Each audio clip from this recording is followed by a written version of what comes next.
On a Saturday afternoon, our friends Jenny and Trev, who we've known since moving to Houston, were visiting. We often socialized with them, attending dinners, neighborhood parties, and enjoying post-movie or outing gatherings. Similar in age to us, all in our late 20s, we shared the common struggles of being college graduates dealing with student debt, careers, and occasional separations due to business trips. Debbie, my wife, was preparing for a trip, while Trev had just departed for the airport, heading to the West Coast for work. This routine of alternating between travel and home responsibilities was familiar to us. They traveled, while we maintained the household. Jenny and I held jobs as an accountant and an architect, respectively, with little opportunity for travel. Typically, only one couple would have a traveling spouse at a time, leading to weekend visits from the other couple. As Trev left and the women conversed in the kitchen, I retreated to the garage. I tidied my workbench and checked our security system, a recent investment prompted by robberies in our area.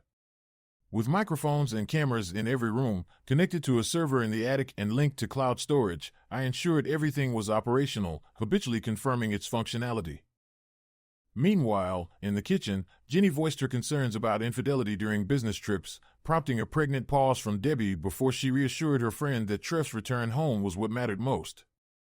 Debbie's statement, "What happens when people are away from home means nothing," echoed in my mind, leaving me stunned. The weight of her words lingered. What happens when people are away from home means nothing.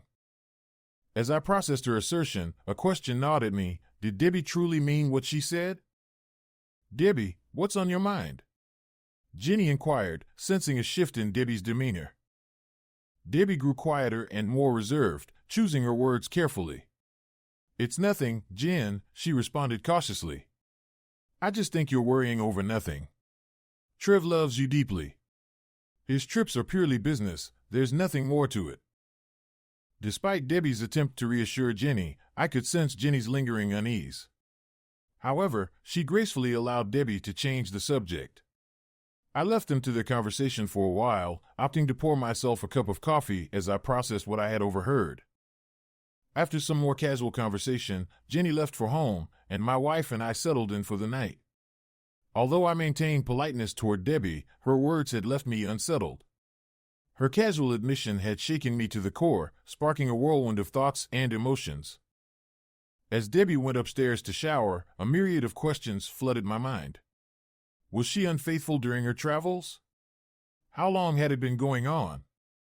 Was it a one-time occurrence or a pattern? Despite the uncertainty, one thing was clear: her nonchalant demeanor suggested a deeper truth. Unable to sleep beside her, I pretended to be asleep on the couch when she came to bed. I remained motionless, ignoring her attempts to rouse me, consumed by my own turmoil until exhaustion finally led me into a restless slumber. The next morning, as I stirred awake, the aroma of coffee filled the air, and I heard Debbie moving about the kitchen. Opening one eye, I saw a cup of coffee placed near me. Still grappling with my emotions, I remained silent, realizing that avoiding the inevitable conversation would only prolong the inevitable. As I fully woke, Debbie stood nearby, her expression thoughtful, awaiting the unavoidable confrontation. I glanced at her briefly before rising, disregarding the coffee she had prepared. As I passed by her without a word, her expression turned anxious. I locked the bathroom door behind me, proceeding with my morning routine, the faint creaks outside signaling her presence before fading away.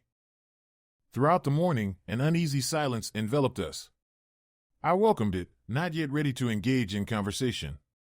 It wasn't fear that held me back, rather, a sense of anticipation gnawed at me.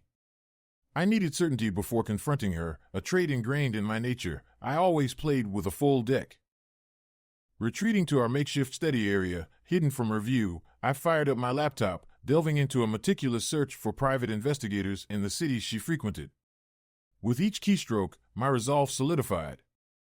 Debbie's occasional presence only fueled my frustration. Why hadn't she inquired about my demeanor? Was this a part of her deception? Her eventual question about lunch fell on deaf ears. I feigned busyness, unwilling to share a meal with her. Her silence spoke volumes, confirming my suspicions. A devoted wife would have probed, seeking to mend any perceived rift. Suggesting an outing, I observed her reaction, brief surprise followed by compliance. She clutched her phone, a constant companion, its password protection a barrier to my uncertainties. As we made our way to the car, I hesitated, wrestling with conflicting emotions. Despite recent revelations, I adhered to routine, opening her door as I always did. Maintaining appearances was crucial. Any sign of suspicion could jeopardize my investigation. "Apologies for today," I muttered. "I fear I've stumbled on a project at work, necessitating some quick damage control come Monday." "Oh," she exclaimed in apparent relief, though she quickly masked it with concern. "Is it related to the Johnson project?" she inquired, referencing a recent house completion, indicating her lack of attentiveness during our conversations. I clarified, "No, it's regarding a future project. I'll need to revise some drawings and rectify the error this week. Hopefully, it'll be manageable. Making mistakes isn't my favorite pastime." "You're too hard on yourself," she responded, visibly easing as my explanation satisfied her. "Everyone makes mistakes." Suppressing the urge to comment, I shifted the conversation, Italian or Chinese. We engaged in banter, discussing trivial matters one might expect from non-married individuals, interspersed with practical discussions about bills. Meanwhile, I strategized how to avoid another night on the couch, unwilling to repeat the same tactic. Upon returning home, I retreated to the bedroom, ostensibly to read on my tablet. However, my thoughts drifted, fixating on Debbie's behavior and our strained intimacy. As she emerged from the shower in her robe, I pondered the significance of her attire, questioning the last time she had truly desired me. She ventured, "Are you upset with me?" seeking reassurance. Rather than verbalize my turmoil, I scrutinized her expression, hoping for a clue. "I found your pills in the bathroom." "You've been taking them again," I disclosed, noting her reaction. She faltered, admitting, "Yeah, I know. I'm sorry. I thought we'd wait a few more months." I accepted her apology without protest, concealing my inner turmoil. "No problem," I responded, omitting my true sentiments. Detecting my detachment, she murmured, "You're angry," her tone bordering on annoyance. "No," I replied tersely. "I'm content with the decision. I'm not ready for parenthood either."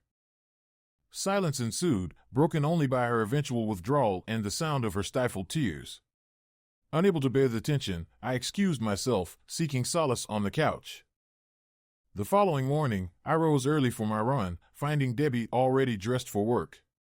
Tension lingered as she prepared coffee, hesitating before broaching the topic of her pills. "I found out about the pills last week," I lied, abandoning any pretense of honesty. Her dismay was palpable. "And you didn't tell me," she began, her voice trailing off. "You didn't bother to ask my opinion, Debbie," I interjected sharply. "So much for communication between us."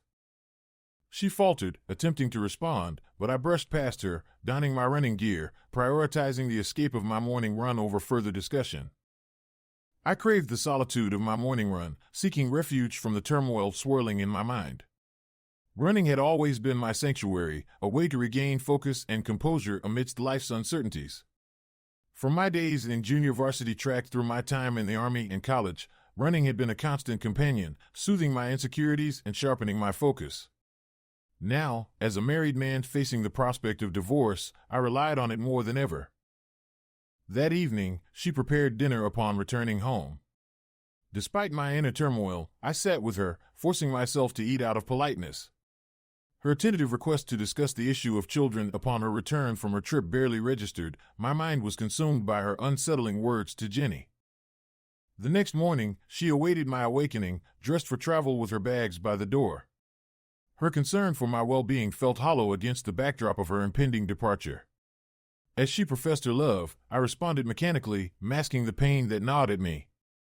With her departure, I embarked on a journey of my own, seeking legal counsel regarding our impending divorce. Without children to consider, our assets were the primary concern. Adultery loomed as a complicating factor, amplifying the complexity of our situation. The absence of a prenuptial agreement added further frustration, leaving me to ponder the impending legal battle and its toll on our already strained relationship. Meanwhile, Jenny's attempts to reach out went unanswered, my mind too consumed by the impending dissolution of my marriage.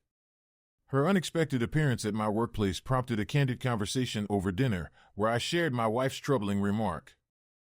Jenny's direct gaze spoke volumes as she questioned my wife's whereabouts that evening. Her suggestion to verify her location through her workplace left me feeling foolish for not considering it sooner. As I gazed back at her, a sense of clarity began to emerge amidst the chaos of my thoughts. Conclusion. Upon Debbie's return from her trip the following Friday, she made a stop at her workplace before arriving home to find dinner prepared and the table set. "Wow, honey," she exclaimed, impressed by the effort. She greeted me with a kiss, one that spoke of familiarity and affection but lacked the depth of intimacy. I couldn't help but wonder if it would be our last. "Trev and Jen are joining us for dinner," I informed her, busying myself with the stuffed peppers in the oven. Her surprise was evident, and I sensed her reluctance towards the unexpected guests. I didn't blame her. I understood her exhaustion after a long week of travel and work. "I thought it would be just us," she began, trailing off as I offered a polite smile, effectively deflecting any further objections. As she retreated to change, I checked my phone, finding a message from Jen indicating their imminent arrival. With Debbie in the shower, I knew her reluctance to entertain guests was palpable. She emerged dressed casually, a subtle hint of her pink bra visible beneath her tank top. With a nervous smile, she offered her assistance, her demeanor betraying a sense of melancholy. I reassured her as I tended to the meal, her subdued reaction to our dinner choices not escaping my notice. Despite the bittersweet memories evoked by the meal, I knew this evening was necessary, a pivotal step in our journey. The table was set for 4, a departure from our usual arrangement, prompting a fleeting glance from Debbie before she retrieved the wine from the fridge. As we awaited the arrival of our guests, I couldn't shake the sense of apprehension mingled with hope. Tonight marked a turning point, a chance to confront our truths and, perhaps, find a path forward together. "Can I ask?" she began, but her inquiry was interrupted by the chime of the front door. "I'll get that," I interjected, leaving her hanging in the kitchen. Mentally preparing myself, I muttered, "Showtime." Opening the door, I welcomed our friends standing side by side. He appeared apprehensive, while she bestowed me with a knowing smile before leaning in to plant a kiss on my lips in front of him. "Hi, stud," she greeted, pulling back and sauntering past me. I could sense Trev's disapproval of our public display of affection as I greeted him with a smile, ensuring it didn't slip into a smirk. "Hi, Trev," I replied warmly. "Come on in." "Carson," he reciprocated as he stepped inside. Jen and Debbie were engrossed in conversation in the kitchen as we men joined them. Taking notice of Trev's unease, I observed his furtive glances between Jenny and Debbie, his expression betraying his attempt to decipher the situation. "We're going for a European-style seating arrangement tonight," I declared. "Jen sits with me, and Deb sits with Trev." Trevor and my wife exchanged a quick glance before complying, while Jen giggled at the novelty. "I like that idea," she remarked, raising an eyebrow. "What other European customs should we adopt?" However, Trev and Debbie remained silent, their discomfort palpable, though Jen's bubbly demeanor persisted, much to my amusement. "Europeans are known for their openness," I remarked with a smirk, exchanging a knowing glance with Jen.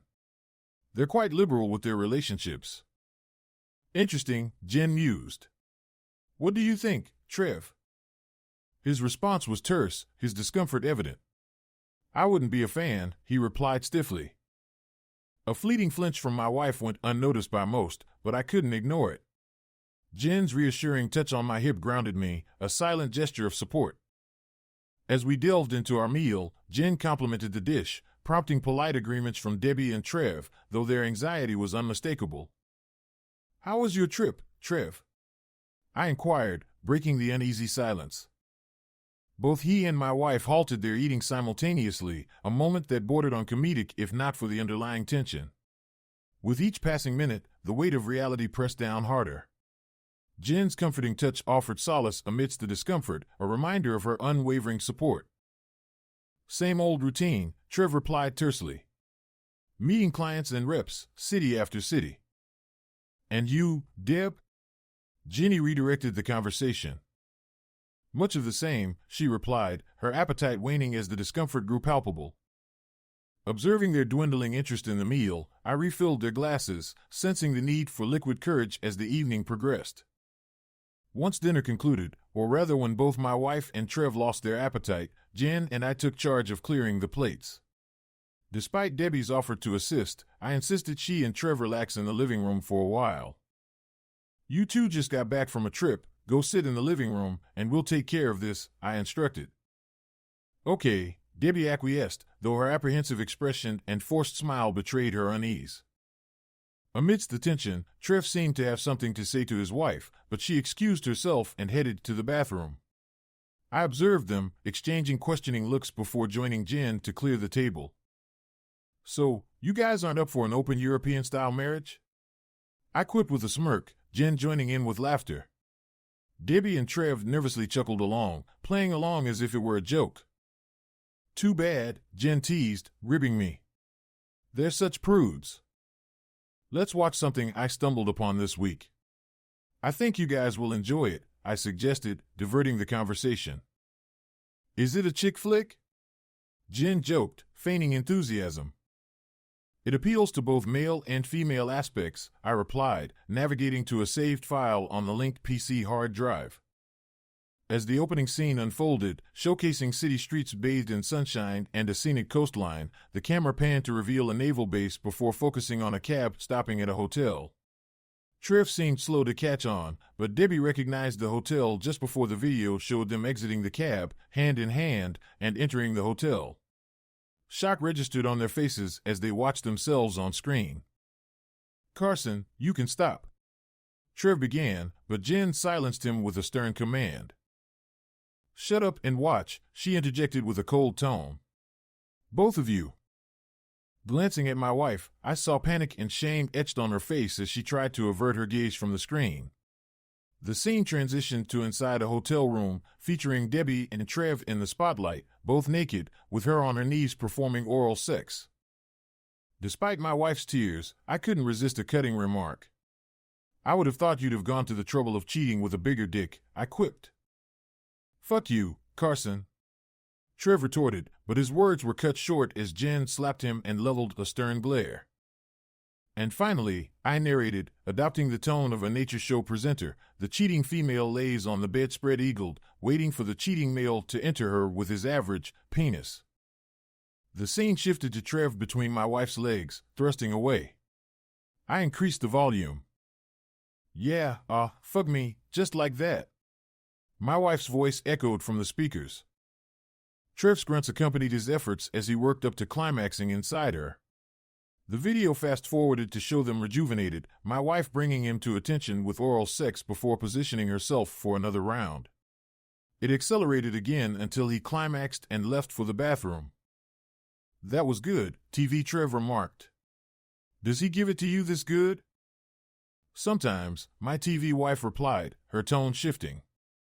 "I told you not to bring up Carson when we do this." "Why not?" Guilty conscience, he prodded upon returning. "I just don't want to talk about him." "You are killing the mood, Trev," she retorted. The footage progressed to nearly an hour later, depicting them both napping. Debbie awoke first, her gaze averted from Trevor. He stirred and reached out to her, met with no resistance as she allowed him to reposition her onto her belly. She handed him a tube of lube, which he accepted. Jen, who had seen the video before, fixed her husband with icy eyes. He seethed with anger but resigned himself to witness the evidence of his betrayal. Meanwhile, my wife had ceased watching, quietly sobbing into her hands. The next scene showed Trevor thrusting repeatedly into my wife's backside as she gasped and clutched the sheets. Her face, when turned towards the camera, displayed a wild abandon as she grunted with each thrust. "Take it," Trevor urged, climaxing into her. Debbie's eyes widened as she gasped one last time before closing them. They drifted off to sleep shortly after. The video paused momentarily before fast-forwarding to the next morning, where they engaged in another round before showering and parting ways. Both had been in San Diego. As the screen went black, I halted the playback. Trevor glared at me with fury as Jen rose and came to sit beside me. "Well," she remarked, "that was quite illuminating, wasn't it?" Finally looking up at me, Debbie inquired, "How did you find out?" I anticipated this question, so I resumed the screen, revealing a scene of her and Jen conversing in our kitchen the week prior. "Jen, is it true what they say about people on business trips screwing around, Debbie?" "Deb, I wouldn't be too concerned, Jen. Trev always comes home to you, doesn't he?" "Jen, yeah, but I wonder what he does when he is alone. If he is alone." "Deb, Jen, he comes home to you, ignore what happens when he is away." "Jen, what do you mean by that, Deb?" "Deb, exactly what I said. What happens when people are away from home means nothing. What happens when people are away from home means nothing." I had replayed the last sentence 3 times in the video for effect. "That's what did it, Deb," I said. "That's what gave you away. What started me thinking you could be cheating on me? I didn't know with whom, but I knew then that you were." "I already had suspicions," Jen cut in. "The way you two always managed to have overlapping trips. How you would avoid each other at times in conversation." She stopped and turned to me then. "Funny how tonight they had guilt all over them and kept checking with each other. You two were pathetic. I hired investigators in all 4 cities you went to," I told her. She winced, shaking her head, knowing more was coming. "They found other things," I added and clicked the remote to restart the video. It showed Deb with another man in a bar and then walking to a hotel room, getting intimate along the way. Inside the room, she performed similar acts with this man on her knees. "You bitch!" Trevor yelled at her. "You were cheating on me?" Jen and I burst out laughing at his outburst and the despair on my wife's face. They stared at each other and then back at us. "But wait," I quipped. "There's more." In the video continuation, Trevor was in a room in Las Vegas with a slim, muscular black woman. Trevor engaged in various acts with her, including anal sex. "My husband never does that to me," the black woman remarked. "Glad to have helped," Trevor replied before heading to the bathroom. Unable to resist, I clapped at that performance. Debbie shook her head at Trevor in disgust. "How precious," Jen said then. "The cheaters cheating on each other. Priceless." We were all quiet after that, lost in our thoughts. It was Debbie who spoke up first. "Carson," she said, looking at me with a trembling lip and voice. "Where does that leave us?" It was then that I turned to look at her in earnest. "You know," I said to both of them, "Jen and I had a few days to come to terms with this and talk. We are both accommodating people. In fact, neither of us are prudes.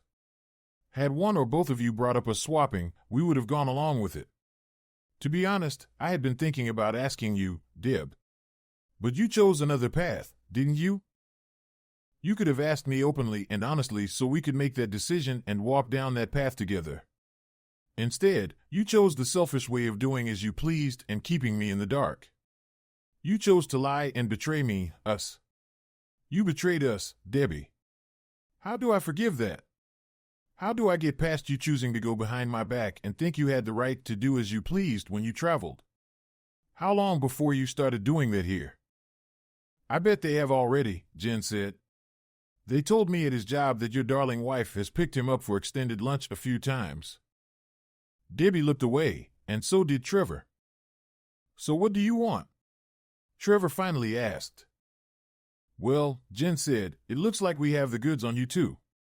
None of us have kids, so all we have to worry about is dividing up our assets.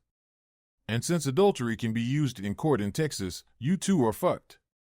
Literally. Give me your phones, both of you," I said. "And unlock them." Deb flinched but handed it over unlocked. Trevor balked, but Jen walked over and just snatched his cell from his hand. "It's unlocked," she replied, handing his to me. He was trying to set the record option on as we were talking. He never got it to start with us watching him. "Give me a minute. I'll check his cloud account." It took her a few minutes, during which I checked Deb's phone. She had not recorded either, but I looked briefly at her gallery to find pictures of her with Trev and another man. There were pictures of men's genitals and a couple of videos. Classy, Deb, I said to her, shaking my head as she looked away. So, this is how this will go down. There is no way, Jen, that I will ever trust you two again. Too many lies for too much time. Jen was making a call as I spoke. Come on over, she said and turned to watch the proceedings. Both of you work for companies that have morality clauses. Have you forgotten that? I saw near panic in both their faces. I see that you did, I rubbed it in. Both your bosses and their legal departments would be very disappointed at your antics. One of them is a skirt chaser himself, but his company had to pay out for one of his indiscretions, so now he lets his HR departments and legal go after those violating the rules. That would be your boss, Trevor. Fuck, he muttered. That's what got you in trouble, asshole, Jen said to him. I gave you everything you ever asked for in bed. I sucked you, deep-throated you. I let you face fuck me like a $2 whore and come in my throat. I even let you fuck my ass. I gave you all of me and never held back unless I was sick. And I even let you fuck my ass when I had the flu last year. You stabbed me in the back, Trevor. You and I are done. Well, not yet. What do you mean? He asked. Well, I picked up the narrative. The divorces are a given. And the two of you will sign the papers giving us each 70% of the assets. If you fight us, the video of your performances will go to your families and friends as well as your employers. Carson, Debbie looked at me with a pleading look. Please don't. Can't we try and work this out?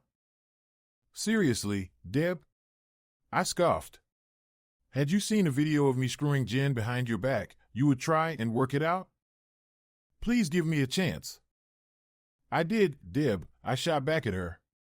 You and I had trouble before you left to go on your fuck tour, and you chose to do it anyway.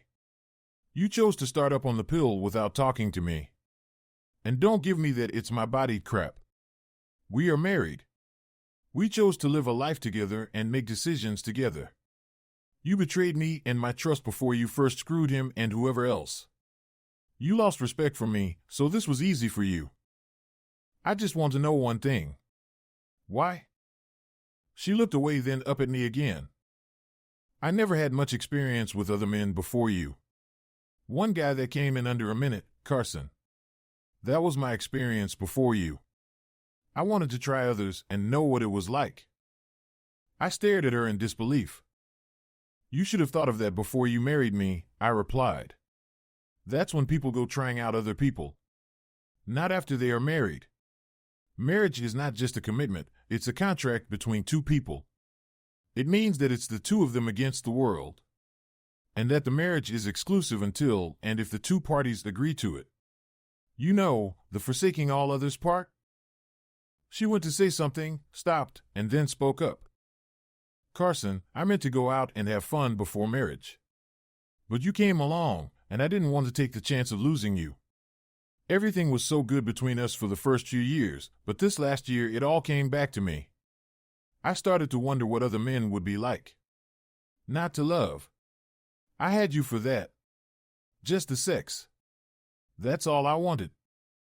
I shook my head at her in disappointment. All you had to do was ask me, Deb. All you had to do was talk to me. I don't think I would have been on board with you fucking strangers out of town, but back home, we could have found people to know and trust. Hell, I would have let you fuck shithead over there had we all decided to do it together, since we were all friends. Instead, you two went behind our backs and broke our trust. Debbie, along with trust and love comes respect. You lost all respect for me by going behind my back. We could have figured this out together. But you chose to do it alone, without me. Jen was nodding along with me in agreement. That goes for you too, Trev, she said. Especially since you and I had that talk. It was my turn to look at her with surprise as Trevor looked away and Debbie looked at Jen and Trevor in turn in shock. You did? She asked. What did he say? The bastard told me that he would never share me with Carson and would leave me if I brought it up again or he caught me. Can you believe that shit? Debbie shook her head at Trevor and then hauled off and hit him. You stupid fuck, she said as he tried to cover up from a second and third blow. When you brought up us doing it, I said we should bring them in, didn't I? But you said no. That they could never handle it and would dump us. I listened to you, and now where are we? You turned into a slut easy, Deb. It didn't take much, he said with spite. And after me, you started fucking others. So don't act like some saint with me. I remember our first time kissing last year at Christmas. You let me kiss you for a minute or two when Jen was in the bathroom and Carson went out to the car. It didn't take much to get you in the sack. In fact, less than a week. I remembered that night. Everything had seemed so perfect. A holiday with our best friends. And while his wife and I were out of sight, he and my wife were making out. I fucking hate you, she said back at him. It's fucking mutual, slut, he replied. Jen and I watched them fume at each other for a few minutes as I and Jenny watched them in disdain and disbelief. Was there any hope after this? It looked hopeless. Too much lying and too much betrayal in the way. Had we had kids or were older, I may have been weak and considered it. But I was young and there were no children to tie us to each other. I wanted out. The door chime went off again. This time Jen went to get it. She returned with a woman carrying 2 packages and a smartphone. Deborah Madison came, she asked my wife, who nodded. You have been served. She gave her the envelope and took her picture holding it. Trevor Gunderson, she asked of Trev, who nodded reluctantly. You have been served. Debbie was now openly sobbing with the papers in her hands. Jen turned to me and shrugged. Then walked over to her husband. You and I are done. Go home, pack your shit and get lost. I never want to see you again. Understand? If you give me any shit, the video goes to your parents, your job, and anyone you can still call a friend. Got it? Deb had not moved. But then she turned to me and did something I did not expect. She got on her knees and crawled to me and Jen. I beg you both. Please forgive me and give me another chance. I know I screwed up. It was all my fault. Do whatever you want of me. Just don't toss me out on the street, Carson. Please, Jen, please talk to him. I beg you both. Debbie stared into my eyes, pleading. I knew right there that this was my test as a man. Yes, I still loved her. As betrayed as I felt by her, I still loved her. But still, what she had done was inexcusable. Still, I felt that tossing her out just like that was not right. But I would never trust her again. Jen is moving in here and in my bedroom, I told her, staring into her eyes. I saw her wince. I understand, she said with a stifled sob. I deserve that. I have to talk to her about you. Do you understand? The door closed as Trevor left and Jen returned. What are you going to do with her? She asked. You know you can't trust her? Right? I know, I replied. I don't intend to. Debbie was looking to each of us in desperation. Please, was all she said. Shut up, Jen replied and shoved her back on the floor. Debbie lay there for a second or two and then got back on her knees. Carson, please, don't divorce me. Debbie, that ship has sailed, I said, looking down at her. We are getting divorced. But there will be a legal separation for 3 months. You have just that much time to convince me you are worth saving. During that time, I will be living with Jen. She will be in my bedroom. What used to be yours. Do you understand? What do you want me to do, Carson? She asked submissively. Well, first of all, you have to beg Jen to give you a chance. If she doesn't, you are out and done. Debbie nodded and turned to get up. On your knees, Deb, I said. Go to her on your knees. Beg her to give you a chance to atone for fucking her husband. Go. I watched her crawl on her knees to Jen, who stood there in her glorious, slim, long-legged figure, auburn hair, and high apple-sized breasts with thick nipples. I had so enjoyed her the last 2 nights and planned on doing so again. Jen, I am so sorry, she said. Bullshit, Debbie, Jen replied. You're just sorry you got caught. I know it looks that way, Jen, but There is no but, Jen snapped back. You broke my trust as well as your husband's. The two of you deserve each other. If it was up to me, I would toss you out. But this is not my house. And soon, it will not be your house. I would suggest you find a cheap motel for the night, weekend, and then look for an apartment to move to. You need some time to think about what you have done. Debbie turned to me as if I would save her. But I just stared back at her, not giving an inch. Get some of your stuff and go, Debbie, I told her. Get your things for a week at least, and we'll talk about you getting the rest as you need it. There was dejection and a sad accepting look on her face as she nodded and sobbed again. But she slowly got herself up and walked back to the bedroom to get her things. In 40 minutes, she had 2 suitcases packed along with her travel bag, laptop bag, and purse. Jen and I watched her load everything in her car, standing side by side as she stopped one last time. She reached for me, but I pulled back.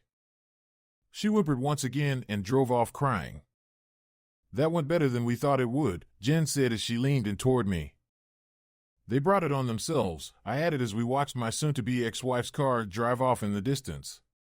Every spouse has the opportunity to cheat. Not all take it. Funny, she said, walking back in with me.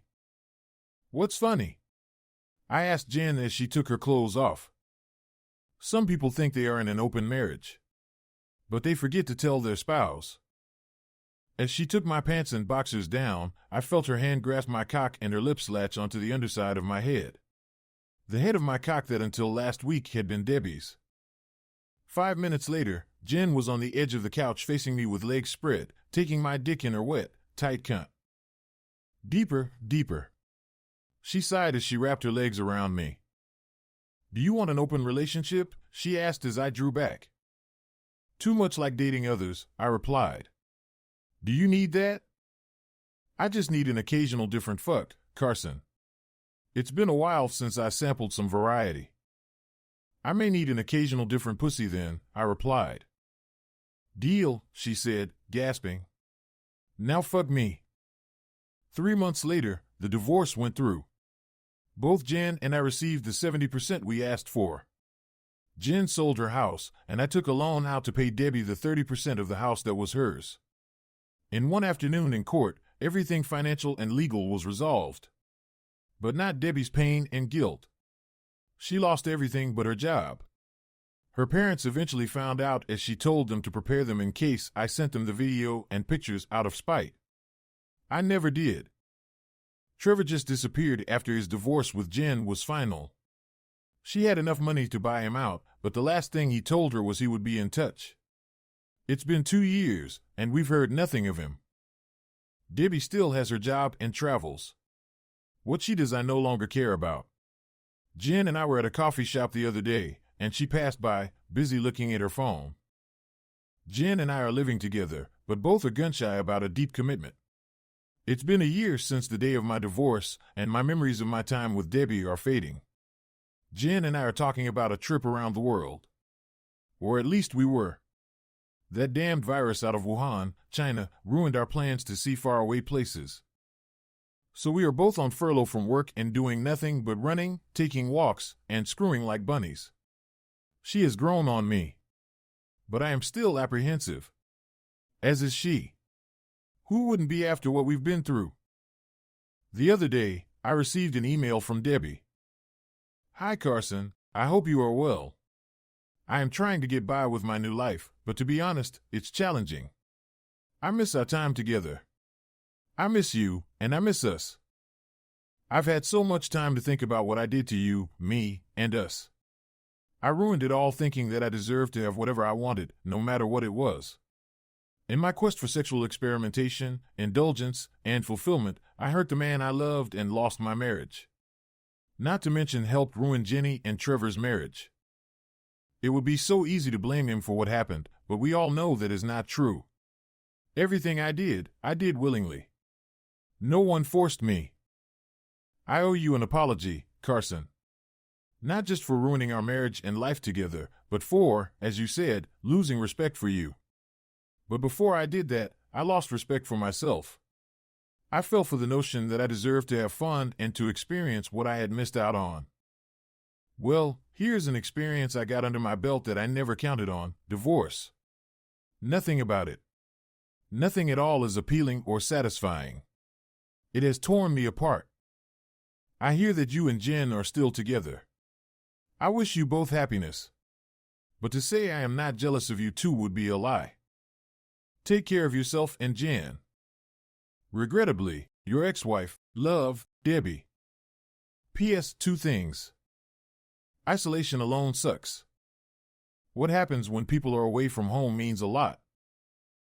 Thanks for watching. Subscribe to the channel not to miss new videos.